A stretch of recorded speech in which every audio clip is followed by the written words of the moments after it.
السلام عليكم بنات، كي دايرين؟ لاباس عليكم؟ مزيانين بخير صحه لاباس؟ نتمنى تكونوا في احسن الاحوال. اليوم ان شاء الله غادي نشارك معكم هاد الحوته المرسومه بلا بات في يدي. تبعوا معايا الطريقه باش تعرفوا كيفاش كتجي. في الصراحه كتجي اكثر من رائعه. هنايا في واحد كسرونه كما لاحظتوا معايا عملت واحد الورقه ديال سيدنا موسى، وعملت جوج ديال الاعشاب ديال الازير، وعملت شويه ديال السحتر اللي هو الاوريغانو.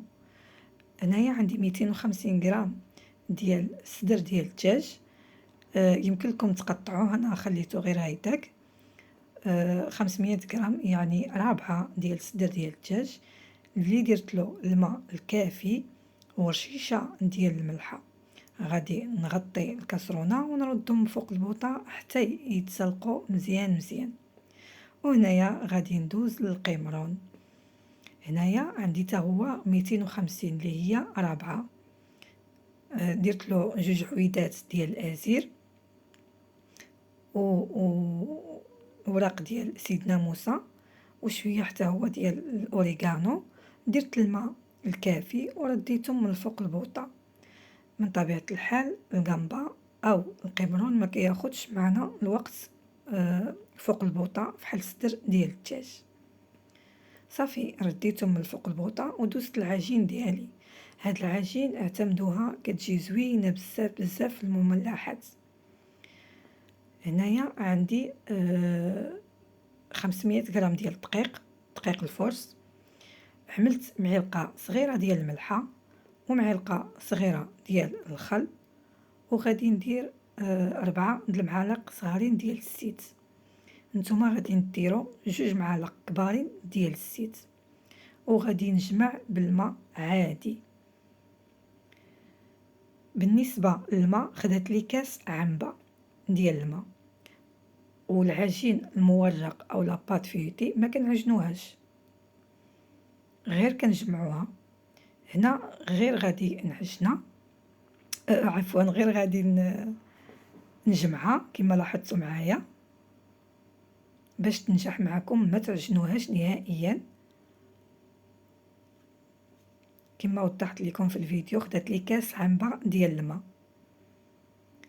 هنايا غادي ندير فحال على شكل زائد كما ملاحظين معايا في الفيديو، باش غادي ندخل فيها الزبده. بالنسبه لهاد العجينه هذه فكتجي الصراحه زوينه بزاف. ديروها وغادي ندير بها بزاف ديال المملحات ان شاء الله.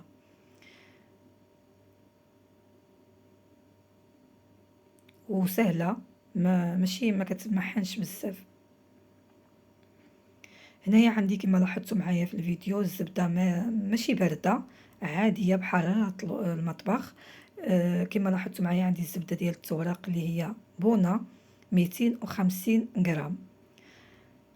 هنايا كنحاول ندخل داك الزبده في داك العجين ديالي مزيان مزيان، وكنحاول نعوطها من هيدا باش تجيني سهله والزبده ما تخرج لياش من الجناب. اعتمدوا هاد الطريقه هذه فهي سهله والزبده كتبقى بلاصتها ما كتخرجش نهائيا وبلا ما كتمحنكم. هنايا كما لاحظتوا معايا كنرش بالدقيق وكنبقى نطلق العجين ديالي، كنطلقها مزيان النوبه الاولى كما ملاحظين معايا.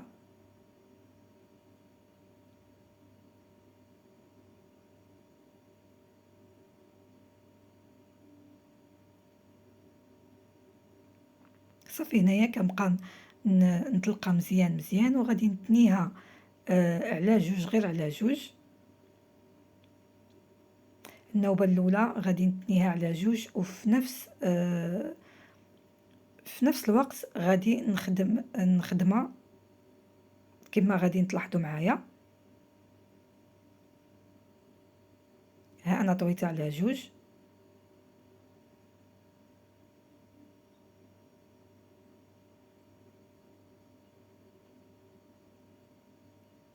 هنايا غادي نرش الدقيق وغادي نولي نخدمها، ما غاديش نخليها ترتاح من ناحية ديال 2 مرات، لويتها 2 مرات كما لاحظتوا معايا. وغادي ندير لها واحد البلاستيكه ونخليها ماشي بزاف، غير 5 ديال الدقائق. بعد ما حيدت داك الصدر ديال الدجاج اللي كان من فوق البوطه، طفيت عليه، دوزت طفيت على الكروفيت من طبيعه الحال قبل من الصدر ديال الدجاج، ودوزت العجين ديالي. هنا كما كتلاحظوا معايا خليتها غير 5 ديال الدقائق ووليت ليله. هذه غادي نتلقى النوبه الثالثه اللي غادي تكون الاخيره. صافي، كاين اللي كيدير لها 3، كاين اللي كيدير لها 4، كاين اللي كيدير لها 6. بالنسبه لهاد الطريقه هذه اعتمدوها، فانا درتها غير 3 ديال المرات. وانتم غادي تشوفوا كيفاش كتجي. صافي، العجين ديالي هي واجده، غادي نخدموا بها.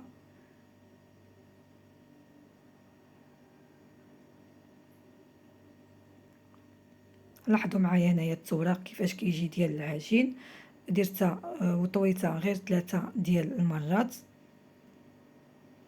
اعتمدوا هذه الطريقه اللي وريتكم، فهي كتجي اكثر من رائعه، وكنحتاجوها بزاف ديال الحاجات الصراحه.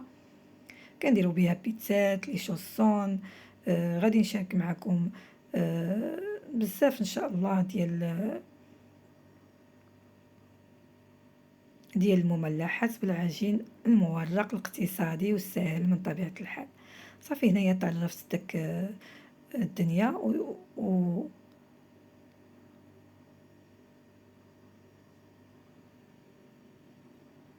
هنا عندي شعريه ديال الرز من طبيعه الحال كما لاحظتوا معايا، حتى هي غير وحده اللي هي 250 غرام ديال الشعريه ديال الرز.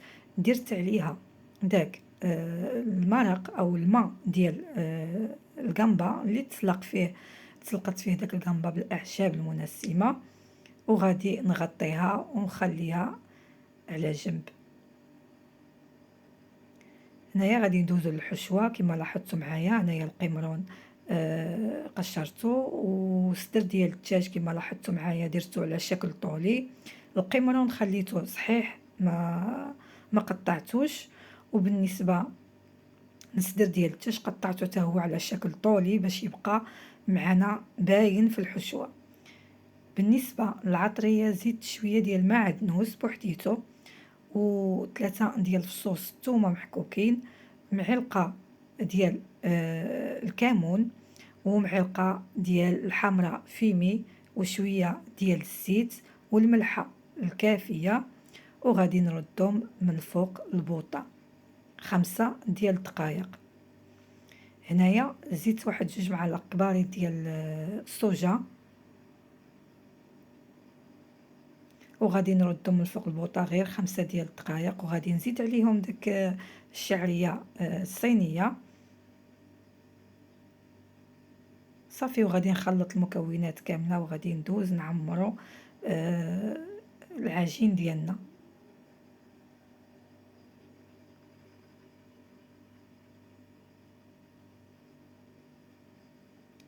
صافي، هنايا كنطلق العجين ديالي كما لاحظتوا معايا على شكل مربع يكون كبير. العجين كتكون غليظه واحد شويه، ما كتكونش رقيقه بزاف. هنايا غادي نجي فحال اللي غادي نرسم الحوته على شكل حوته. طريقه سهله وواضحه كنظن في الفيديو. نفس الطريقه ديال الشمال غادي نديرها في اليمين. هنايا انا ما جاتنيش معوطه بصراحه مزيان كشكل حوته، ولكن غادي نحاول بانني نعوطها.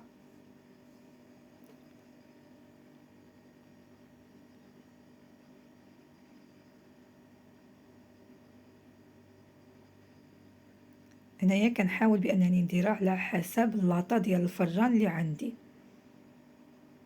حاجه مهمه بزاف، اللي عنده لاطه الفران كبير مثلا ديال البوطه، حيت انا عندي غير الفران ديال الضو، كديروها كبيره ديال الضيافه، وكتجي ماويه وكتجي ديال النهار الكبير وكتجي زوينه بزاف واقتصاديه. غير جربوها وردوا عليا الخبر. كديروها على شكل حوته كبيره من طبيعه الحال كما درناها حنايا في الورشه، وكتقدموها للضياف ديالكم. هنايا جبت العجين الاول، يمكن لكم ديروا تطلقوا العجين في نوبه واحده وترسموها بلا ما ديروا هاد العمليه اللي درت انا، وكتعطينا جوج ديال الحوتات في دفعه واحده. يعني بلا ما تقسموا العجين كتخليو العجين هيداك وكترسموها على شكل حوته وكتعطينا جوج ديال العجين. صافي هنايا نسيت وبقيت كندير داك الحواشي بالماء، فغادي نثقبها مزيان مزيان بهاد الاله هذه. اللي ما عندوش يدير الفرشيط، واللي عنده المشطه ديال الكوزينه جديده تكون نقيه فحتى هي كنستعملوها بحال هيدا. صافي هنايا عاد غادي ندير الماء. بغيتو ديروا البيض ديروه، انا اكتفيت غير بالماء. وغادي نجيب الحشو غادي نديرها غير في الوسط.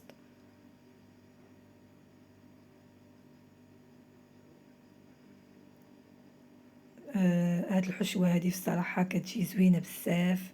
المذاق ديالها كيجي بحال اللي كتاكل بسطيله ديال الحوت، وهي كما كتلاحظوا معايا عاديه اقتصاديه، والمذاق ديالها كيجي اكثر من رائع بداك الاعشاب المنسمه. هنايا فرجت البابي كويسو في لاطه ديال الفران ودرت الحوته. وبالنسبه للجبن فهو اختياري، فانا درت هنايا 50 غرام ديال الجبن البوله من فوق من داك الحشوه. صافي كنجيب العجين الثاني وكنحاول نعوضو كما كتلاحظوا معايا. هنايا ما ديروش الخطا اللي درت انا، العجين الثاني خليوه غليظ شويه. هنايا درتو انا رقيق، واخا هكاك جا زوين الصراحه، غير خصكم تعرفوا كيفاش تتعاملوا معاه. لاحظوا معايا كيفاش كنثبت العجين الثاني على الحوته. فكنديروا الحاشيه ديال يدينا وكنثبتوا عليها داك الحوته مزيان باش تثبت مزيان مزيان. من بعد غادي نحاول نعوطها انا بهكا، الا جبرت شي حاجه ماشي معوطه نتوما كتعوطوها من طبيعه الحال. هنايا عندي بيضه كامله اللي درت لها واحد جوج قطيرات ديال الخل، وبقيت كندهن الحوته ديالي. هنايا الفران بطبيعه الحال مشعول على 250 درجه من الفوق ومن التحت، ضروري بانه ما يكون الفران سخون. هنايا غادي نشد الموس، الحاشيه ديال الموس كما لاحظتوا معايا. هنايا ما جاتنيش معوطه، نتوما ديروها كانت بنتي حدايا.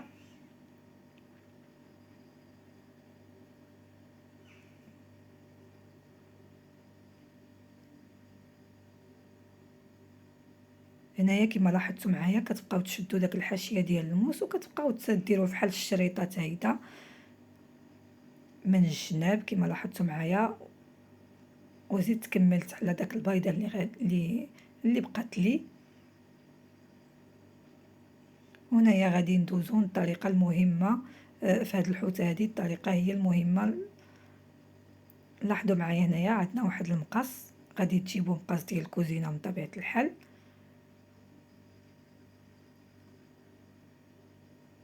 هنايا كنقرصوا العجينه وكنطلعوا يدينا. شوفوا لاحظوا معايا شنو درت. كتشدوا المقص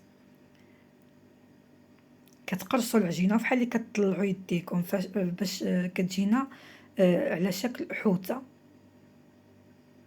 صافي كنستمر بحال هكا كتقرصوا العجينه انا هنايا كما قلت لكم في الاول عملت العجينه الفوقانيه رقيقه. خصكم ديروا العجينه الفوقانيه غليظه واحد شويه ماشي بزاف، باش ملي تكونوا كتقرصوها بالمقص ما تفتحش معكم العجينه، ما خصهاش تفتح نهائيا. واخا عملت العجينه رقيقه فهي جات زوينه بزاف. غير جربوها. صافي كنستمر بحال هكا كما لاحظتوا معايا، كتقرصوا العجينه وكتبقاو ماشيين بحال هكا حتى كتساليو.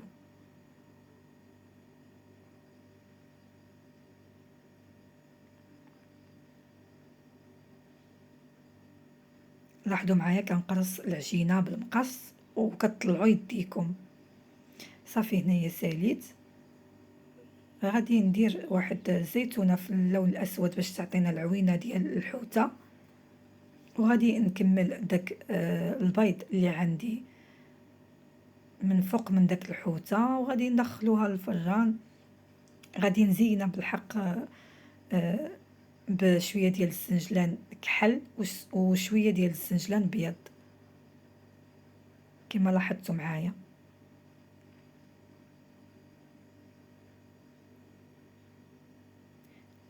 من طبيعة الحال التزيين كيبقى اختياري. يمكن لكم ديروا الزنجلان عادي، يمكن لكم ديروا البافو، يمكن لكم انا اكتفيت بالزنجلان كحل والزنجلان ابيض حتى هو كيعطيها واحد اللمسه.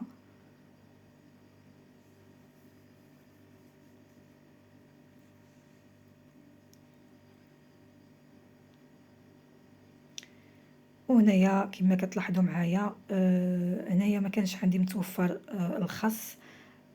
كتفرشوا الخس من التحت وكديروا الحوته عليها. الا بغيتوا تقدموها للضيافه من طبيعه الحال فالتزيين اختياري، كديروا اللي بغيتوا. يمكن لكم تسوطيو الكروفيت، كتخليوه هكاك مقشورو، كتسوطيوه في المقله وكتستفوه من فوق داك الحوته من الاول حتى الاخر، وكتجي اكثر من رائعه. شوفوا معايا الحوته كيفاش جات من داخل بالعجين المورق، راه بحال اللي كتاكلوا بسطيله وهي في الصراحه عاديه واقتصاديه. جربوها، كنتمنى تطبقوا هاد المملحه اللي هي على شكل حوته وتنجح معكم من اول تجربه. كنتمنى يعجبكم لا فيديو ديال اليوم. ما تنسونيش من اشتراك ولايك وكومنتير. كنقول للبنات اللي مازالين ما اشتركوش في القناه يشتركوا في القناه باش يوصلكم كل جديد. وفيديو الجاي ان شاء الله. في امان الله.